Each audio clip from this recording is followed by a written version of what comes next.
Hey everybody, this is Tracy here with another edition of A View from Tracy's Point, and we are here to talk about the U.S. Open, specifically the 2020 Women's Singles Champion Naomi Osaka, and how she took the lead in this whole Black Lives Matter movement to raise awareness for police shootings that have been taking place across this country. And so Naomi Osaka, she's actually Haitian. Her father is Haitian and her mother is Japanese, but she has lived in the United States since she was 3 years old. She was kind of slighted by the United States Tennis Association, and so she received her financial backing from the Japanese Tennis Federation. And then when the U.S. realized that she was a very talented tennis player, then they tried to throw her some crumbs, but she said, no, thank you. I'm going to stand with the people that have stood with me. And she has had dual citizenship with Japan and the United States. However, she kind of on paper denounced her citizenship to the U.S. because she wanted to play for Japan in the Olympics, and they have a rule that you cannot have dual citizenship. So Naomi won. This would be her second U.S. Open championship, and she won against Victoria Azarenka, and I believe Victoria might be Belgium. But she is one of several tennis players that had to step away from the game because of pregnancy and because becoming a mommy. And so she's been trying to get her way back into top form for the past few years. She had to stop playing because of a custody battle with the father of her son, and she did eventually win that. So she was back in top form. She actually beat Serena in the semifinals to be able to move forward and play Naomi Osaka. Naomi, I was kind of concerned in the beginning, but she was able to pull it out. And so the final score was 1-6 Azarenka, 6-3, 6-3 Naomi. Congratulations to Naomi, but we're not here to talk about the actual tennis match. We're here to talk about her campaign. Some people called it 7 rounds, 7 names. Other people said it was 7 matches, 7 names, 7 rounds. But whatever you want to call it, she stepped to the forefront and she wanted to bring awareness to what's going on in society today in the United States. And so she decided that for every round of tennis that she was able to play in the U.S. Open, she was going to put on her mask the name of someone who was unjustly killed either by police or by vigilantes pretending like they were the police. And so it was very well thought out. They kept asking her what 7 names she was going to present, but she said, no, it depends on how many rounds I go. And then you'll see, she said she had a whole bunch of masks, and she was going to just pick one each day that she was going to wear. And I believe that there probably was a little more thought that went into it, and that she actually tried to choose names that were not problematic in terms of, like, she didn't do Jacob Blake, probably because of the charges that are pending against him.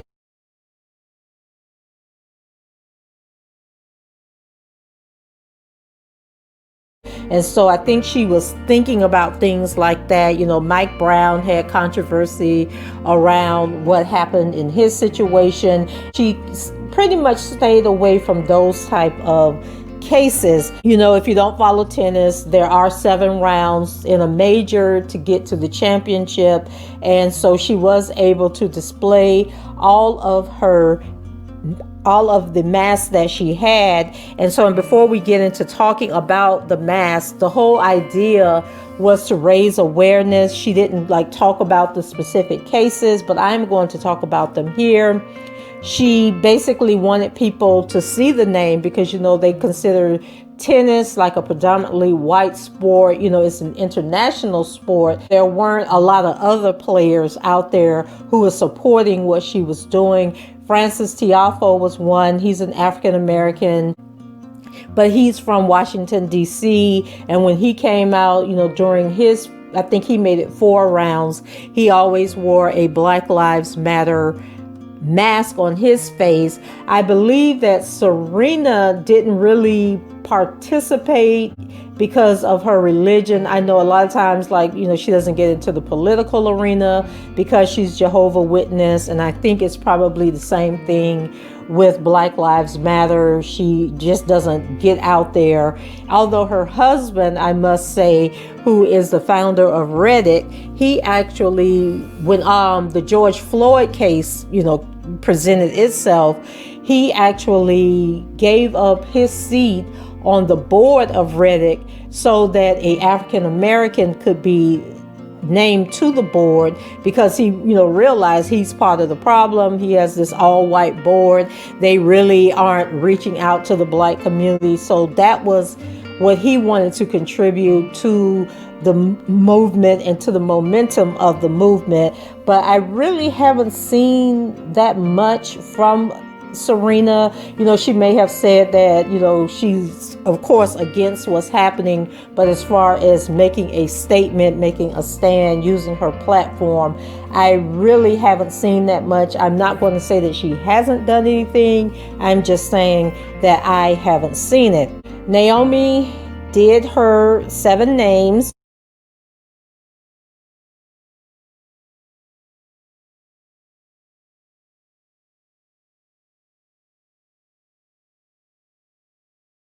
Let's talk about the people that she presented, just in case you're watching this video and you do not know about these 7 names and what she was trying to accomplish by what she was doing.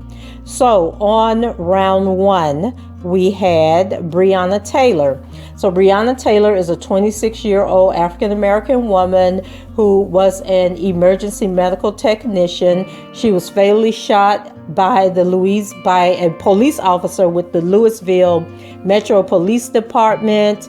The officer that actually killed Breonna, his name is Brett Hankerson. The other officers were named Jonathan Mattingly and Miles Cosgrove. The shooting took place on March 13th of 2020. These 3 plainclothes officers entered her apartment, and again, this happened in Louisville, Kentucky, and they were executing what's called a no-knock search warrant. And they claimed that, according to the police and witnesses present at the scene, the officers knocked before forcing entry, but that remains to be seen. Gunfire was exchanged between Breonna Taylor's boyfriend, Kenneth Walker, and the police officers. Walker said that he believed that the officers were, getting ready to rob him, that they were breaking in, but the police officers fired over 20 shots back at Walker. And so Breonna was shot 8 times, and the Louisville police sergeant, Jonathan Mattingly, was injured by gunfire, and another officer and a Louisville Police Department lieutenant were on the scene when the warrant was executed. So the primary targets of the investigation was a guy named Jamarcus Glover and Adrian Walker, who was suspected of selling controlled substances from a drug house more than 10 miles away. And Jamarcus Glover is a former boyfriend of Breonna Taylor's. And so according to the family attorney, Glover had dated Taylor 2 years before and continued to have a passive friendship. The search warrant included Taylor's residence because it was suspected that Glover received packages containing drugs at Taylor's apartment, and because a car registered to Taylor had been seen parked on several occasions in front of Glover's house. However, no drugs were found in the apartment. And so Walker was licensed to carry a firearm and fired first, injuring a law enforcement officer, and then the police returned fire, and he was actually arrested and charged, I believe, with shooting the police officer, but then after everything, hit the news media, those charges were dropped against him. And I'm actually going to do a video on Breonna Taylor's case, because it has really become a movement within itself. And it was actually announced this week that a grand jury has been convened, and one of the cases that the grand jury will be reviewing is the Breonna Taylor case, to see if charges will be brought against these police officers. So moving on to round 2, the mask that Naomi Osaka wore was for Elijah McClain, and he was killed on August 30th, 2019. He was a 23-year-old African-American massage therapist from Aurora, Colorado. He died after being placed in a chokehold by police and then was sedated by paramedics because they thought that he was high or on drugs. On August 24th, 2019, an Aurora citizen reported to police that McClain was wearing a ski mask and acting sketchy, although the caller also indicated that he did not believe anyone was in danger and that he believed McClain was unarmed. The 3 police officers who were involved in the incident, Nathan Woodyard, Jason Rosenblatt, and Randy Rodema, said that their body cameras were knocked off during a struggle with McClain. McClain was forcibly held to the ground with his hands cuffed behind his back, after which an officer applied a chokehold and a paramedic administered ketamine to McClain to sedate him. While being transported to the hospital, McClain went into cardiac arrest. 3 days after arriving at the hospital, he was declared brain dead and he was removed from life support. On August 30th, McClain's autopsy was determined to be inconclusive. On June 24, 2020, after a social media outcry and Aurora lawmakers' request for a new third-party investigation into McClain's death, Colorado Governor Jared Polis announced his administration would re-examine the case. And I want to say that they came back and said, I think they still came back and said that no charges would be filed, but I'll verify that information, and if that's different, I'll post it in this video.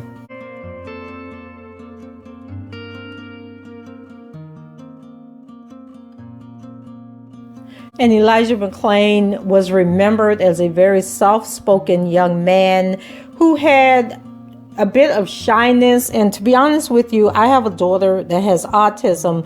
I am very familiar with the different ranges of autism, from very mild autism to extreme autism. As I was watching video footage and reading more about this story, I was wondering if perhaps Elijah McClain was on the spectrum but may have never been diagnosed. He was remembered, for just being a gentle person, a very kind-hearted person who loved to play the violin. I believe they said it was kittens. He would go somewhere where there were kittens. I don't know if it was like a rescue shelter or what. Part of the protests on his behalf were musicians would gather and they would play the violin. Police would come in with the riot gear and disrupt what they were doing. And so just a lot of hostility towards the protesters as they're out there on the street raising awareness. And the officers involved with the Elijah McClain case, although charges weren't brought against them, they did ultimately, I know at least 1 or 2 of them were ultimately fired after video footage came about after the Black Lives Matter protests really got into gear this summer. Old video footage came about showing the officers at the site where Elijah McClain was, where they detained Elijah McClain, put him in the chokehold, and the paramedics gave him that lethal injection of ketamine, and they were laughing and joking around, and the excuse that they gave was that one of their co-workers was feeling down, and so they went to the site, I guess, to make this person feel better. So just unprofessional, ignorant, hate-filled, like no excuse for them at this point. Then for round 3, we have Ahmaud Arbery. And so on February 23rd of this year, Arbery, who's 25 years old, an unarmed African-American man, was pursued and fatally shot while jogging near Brunswick in Glenn County, Georgia. Arbery had been pursued by 3 white residents, Travis McMichael and his father Gregory, who were armed and driving a pickup truck, and William Roddy Bryan, who followed Arbery in a second vehicle. And then following a confrontation, Arbery was fatally shot by Travis McMichael. Arbery's killing and the delayed investigation and arrest of suspects sparked debates about the lack of racial equality in the United States. The case has been widely reported internationally. The Glenn County Police Department said the Brunswick District Attorney's Office advised them on February 23rd to make no arrests. The Brunswick District Attorney's Office denied that such advice was given to the police department by either the Brunswick's district attorney or her assistant district attorney. On February 24th, Waycross Judicial Circuit District Attorney George Barnhill, who had not yet been assigned to the case, advised the Glenn County Police Department that no arrest should be made. Barnhill officially took over the case on February 27th. However, on April 2nd, Barnhill again advised the police department to make no arrests while announcing his intention to recuse himself from the case due to connections between his son and Gregory McMichael. Barnhill requested recusal on April 7th. The case ultimately transferred to Cobb County District Attorney's Office, the 4th prosecutor's office, to handle it. At the behest of Gregory McMichael, a local attorney provided a copy of the video of the shooting to local radio station WGIG, who posted it on their website on May 5th. The video went viral, having also been posted on YouTube and Twitter. Within hours, District Attorney Tom Durden said a grand jury would decide whether charges would be brought, and accepted an offer from Governor Brian Kemp to have the Georgia Bureau of Investigation investigate the case. The GBI arrested the McMichaels on May 7th and Bryan on May 21st, charging them with felony murder and other crimes. On June 4th, additional evidence was presented by the prosecutor to support the charges, including a statement by the GBI's by William Bryan that Travis McMichael said effing N-word as Arbery lay dying. A grand jury subsequently indicted each of the 3 men on charges of malice, murder, felony murder, 4 counts, aggravated assault, 2 counts, false imprisonment, and criminal attempt to commit false imprisonment. The fact that the McMichaels were not arrested until 74 days after the killing, after the video went viral, sparked debates on racial profiling in the U.S. Numerous religious leaders, politicians, athletes, and other celebrities condemned the incident. The Glenn County Police Department and the Brunswick DA's office were nationally criticized for the handling of the case and the delayed arrest. Georgia Attorney General Christopher M. Carr formally requested the intervention of the FBI in the case on May 10th, which was granted the following day. So round 4 is Trayvon Martin. So Trayvon Martin was killed on February 26, 2012. He was 17 years old and from Miami Gardens, Florida, but he was fatally shot in Sanford, Florida by George Zimmerman. Trayvon had gone with his father to visit his dad's fiancée at her townhouse at the retreat at Twin Lakes in Sanford. On the evening of February 26, Martin was walking back alone to the fiance's house from a nearby convenience store, George Zimmerman, a member of the Community Watch, saw Martin and reported him to the Sanford police as suspicious. Several minutes later, there was an altercation and Zimmerman fatally shot Martin in the chest. Zimmerman was injured during the encounter and stated he had been defending himself. He was not charged at the time. The police said there was no evidence to refute his claim of self-defense and that Florida's Stand Your Ground law prohibited them from arresting or charging him. After national media focused on the incident, Zimmerman was eventually charged and tried, but the jury acquitted him of second-degree murder and manslaughter in July 2013. Trayvon was born in Miami, Florida, and attended both Nordale Middle School and Highland Oaks Middle School in North Miami-Dade County. He attended Miami Carroll City High School in Miami Gardens for his freshman and sophomore years. At the time of the shooting, Martin was a junior at Dr. Michael M. Kropp High School in North Miami-Dade. Following Martin's death, rallies, marches, and protests were held across the nation. In March 2012, hundreds of students at his high school held a walkout in support of him. An online petition calling for a full investigation and prosecution of Zimmerman garnered 2.2 million signatures. Also in March, the media coverage surrounding Martin's death became the first story of 2020 to be featured more than the presidential race, which was underway at the time. A national debate about racial profiling and stand your ground laws ensued. Governor of Florida appointed a task force to examine the state's self-defense laws. Martin's life was scrutinized by the media and bloggers. The name Trayvon was tweeted more than 2 million times in the 30 days following the shooting. More than 1,000 people attended the viewing of his body the day before his funeral, which was held on March 3, 2012 in Miami, Florida. He was buried in Dade Memorial Park in North Miami.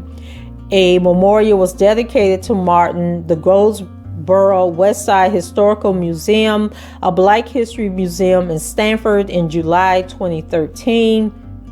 And Trayvon's mom, Sabrina Fulton, actually lost, she ran for either city council or county commissioner seat in Miami Gardens this past August, and she lost by a very small margin. And so she, as with many of the parents of people, in these unjust killings, they have, spent their lives basically committed to keeping their children's names in front of the public, as well as raising awareness about the inequality and racial disparities when it comes to these type of incidents in the country. And, whenever someone is murdered by police or murdered in a similar situation, you are sure to see about 5 or 6, maybe more, parents and family members who have gone through this already at the funerals and at the protests, showing solidarity and support with the families and with people who are out there protesting. And so the next round went to George Floyd. And so this is a recent case. On May 25th, 2020, George Floyd was killed during arrest after a store clerk alleged he had passed a counterfeit 20 bill in Minneapolis, Minnesota. A white police officer named Derek Chauvin knelt on Floyd's neck for a period initially reported to be 8 minutes and 46 seconds. After his death, protests against police brutality towards Black people quickly spread across the United States and internationally, and those protests continue until this day.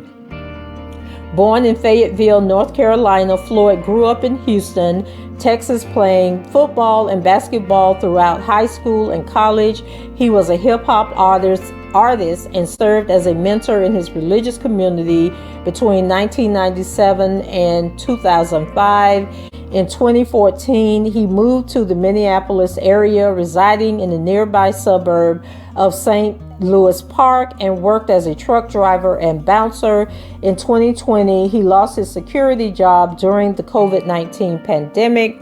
And it was also reported in the news that at some point, George Floyd and Derek Chauvin actually worked for the same nightclub for several years, but according to the lady who owned the nightclub, the two never interacted or knew each other, but several employees came out to say that they did in fact know each other and that they didn't get along. And so that story kind of died down, so not sure if there was any validity to that.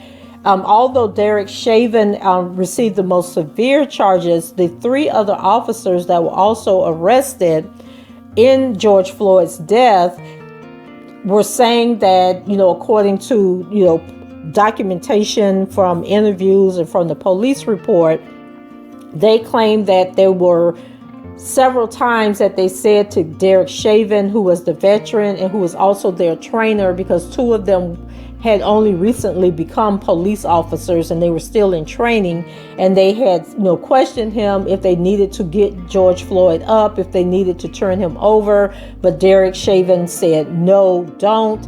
The fourth police officer that was arrested, he really didn't have anything to do with pinning George Floyd down, but he still had a responsibility, a burden to step in, to intervene, to stop them from killing this man, in the middle of the street.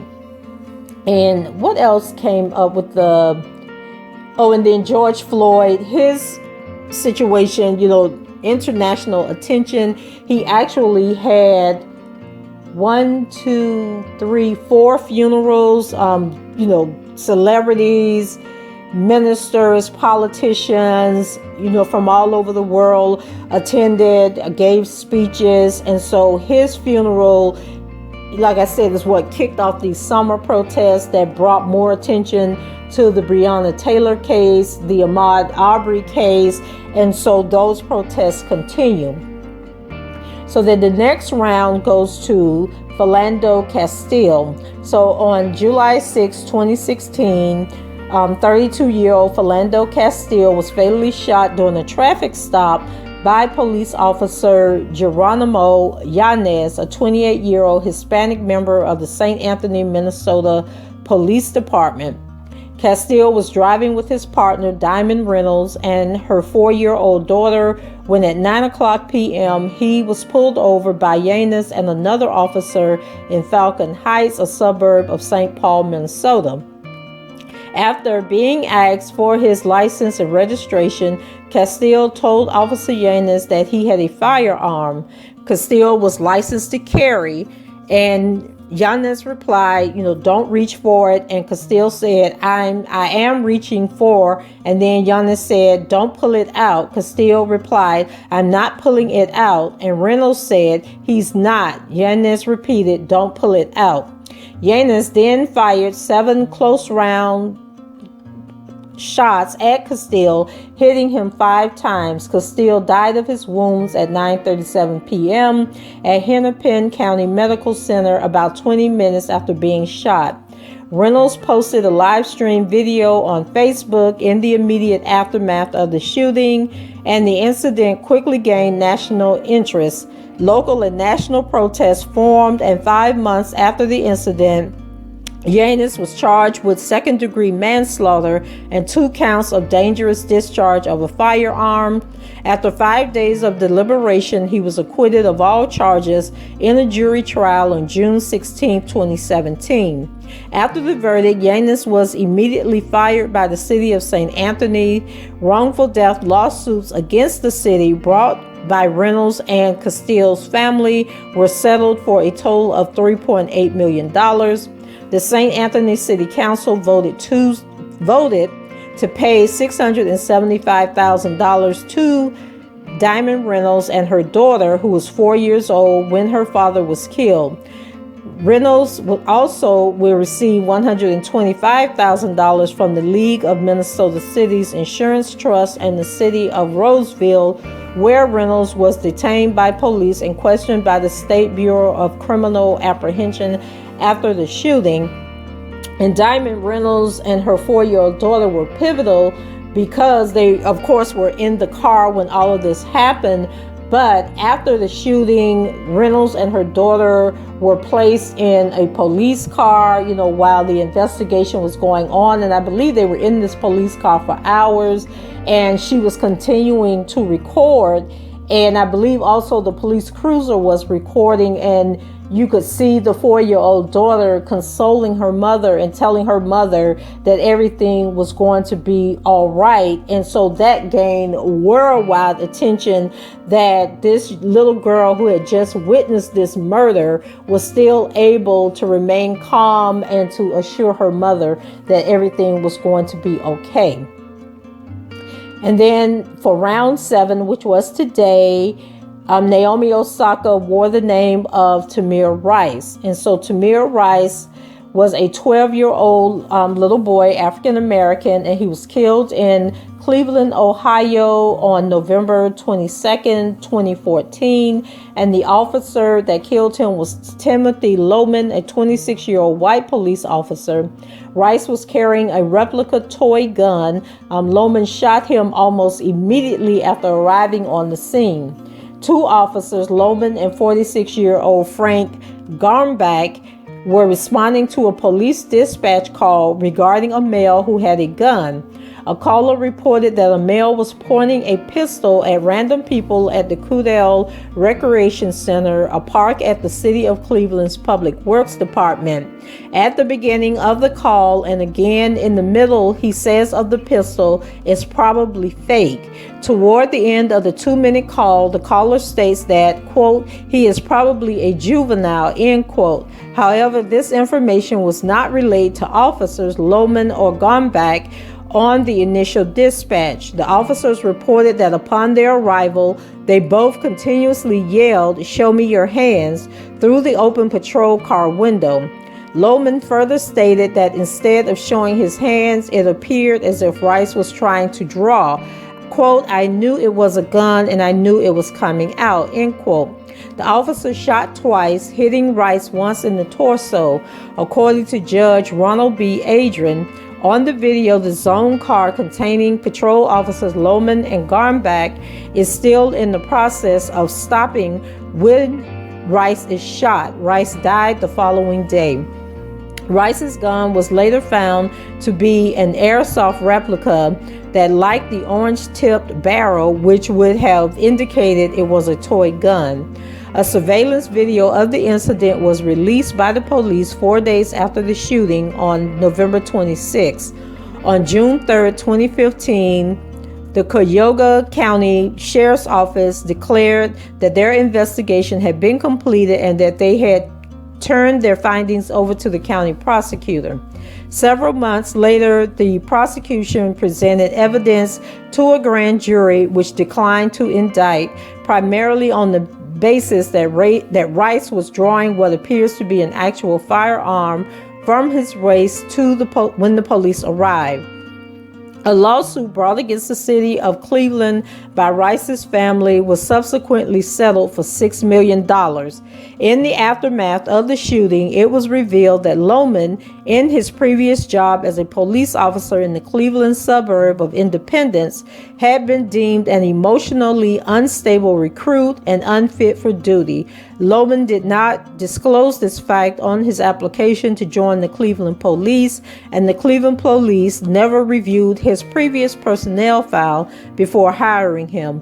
In 2017, following an investigation, Loman was fired for withholding his information on his application. A review by retired FBI agent Kimberly Crawford found that Rice's death was justified and Loman's response was a reasonable one. The incident received both national and international coverage, and it occurred on the heels of several other high-profile shootings of African American males by police officers. And so the growing protests and the growing movement surrounding these shootings is basically saying that police need to be retrained. there needs to be different protocol for addressing these situations, and that there needs to be a national database that says if a police officer kills an unarmed person or unjustifiably kills someone, that they need to be entered into this national database where they are not allowed to be hired by other law enforcement agencies. And it's sort of like a doctor. If a doctor is found guilty of malpractice, for killing somebody or maiming somebody because he did something wrong, that doctor loses his license, and the same should be for police officers. And then they want to withdraw the immunity that police officers get. Police officers aren't treated like everyday citizens. If I was to shoot and kill somebody, I am going to be arrested. I am going to be taken to jail. But with police officers, they are given the benefit of the doubt. They don't always lose their jobs. Most times they are placed on paid administrative leave. So they technically get a brief vacation, a paid vacation after they kill somebody.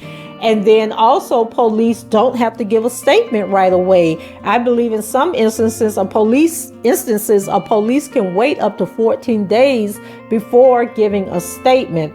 When police officers are arrested, the police unions come in and post their bail, whereas the average citizen more than likely would not even get a bail, get a bond if they kill somebody. But police are granted bail, they're granted bond, they are allowed out. And in another case that Naomi Osaka did not cover, the Rayshard Brooks case, which happened in June in Atlanta, Georgia, the police officer was charged with his murder. He was arrested. He was allowed out on bond. And then he turned around and violated his bond and came to Florida on vacation. Was at the beach having a good time, and people were calling for his bond to be revoked, but they did not revoke his bond. So there's definitely a double standard when African Americans are killed. And if you look at the numbers will show that more white people are killed by police than they are black people. But however, black people are such a smaller portion of the overall U.S. population that shootings by police officers happen more to black people. When you're dealing with ratios and population, a black person is more likely to be shot and killed or killed in some other way by police officers than by white people. And in 2019, I believe there's around a little over 1,000 people were shot and killed by police. That number goes up when you consider cases like George Floyd, Eric Gardner, people who weren't shot by police, but they were killed at the hands of police. Elijah McClain would be another person. And so of those that were unarmed, the number drops significantly. And so there were like close to 500 white people that were killed by police. Half that number were black people that were killed by police. I think the number's like 252. And then when it came down to unarmed people who were shot and killed by police, not including these other cases, I believe it was 19 white men, unarmed white people, were killed by police, and then 9 unarmed black people. And then if you add in those extra cases, like your George Floyds and the McClain and Eric Gardner, then that number for black people went up to 15, and then it went up to 20 something for white people. So there's definitely a policing problem. And like I said, when you look at the population of black people, the incidents between black people and white police officer or police officers in general, because one of the police officers in the George Floyd case was actually a black police officer. So when you look at these police incidents, black people are impacted disproportionately according to the population numbers of black people in the U.S. Congratulations to Naomi Osaka, not only for winning the U.S. Open, but also for using your celebrity status and your platform to raise awareness to police brutality, police violence, and for standing your ground and being a voice. And I think I also forgot to mention that she actually, in the Western Open tennis tournament that was prior to the US Open, she offered to forfeit her semifinal match to stand in solidarity with the NBA players. And the Tennis Association took note of that, and they said, okay, we don't want you to withdraw. We're going to stand in solidarity. They canceled all matches the following day, like nobody played, and then they resumed that Friday.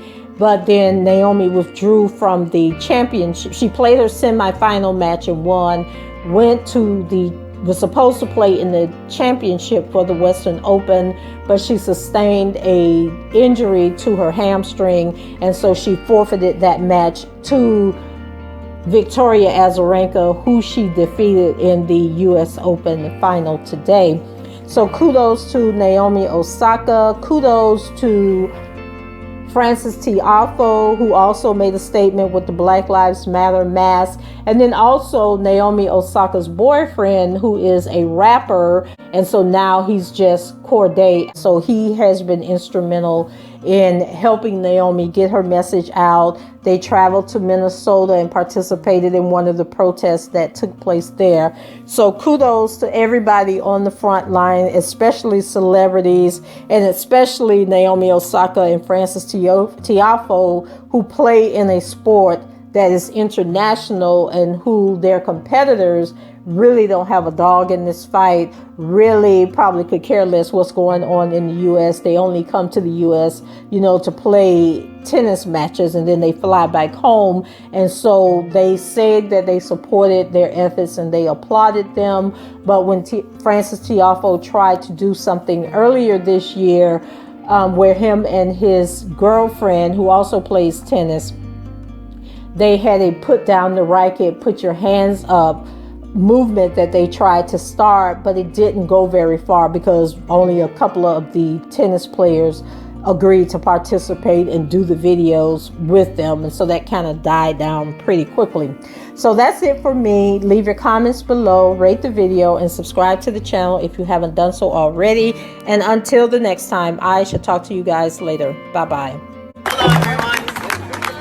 My name is Coco, and who just spoke was my grandma.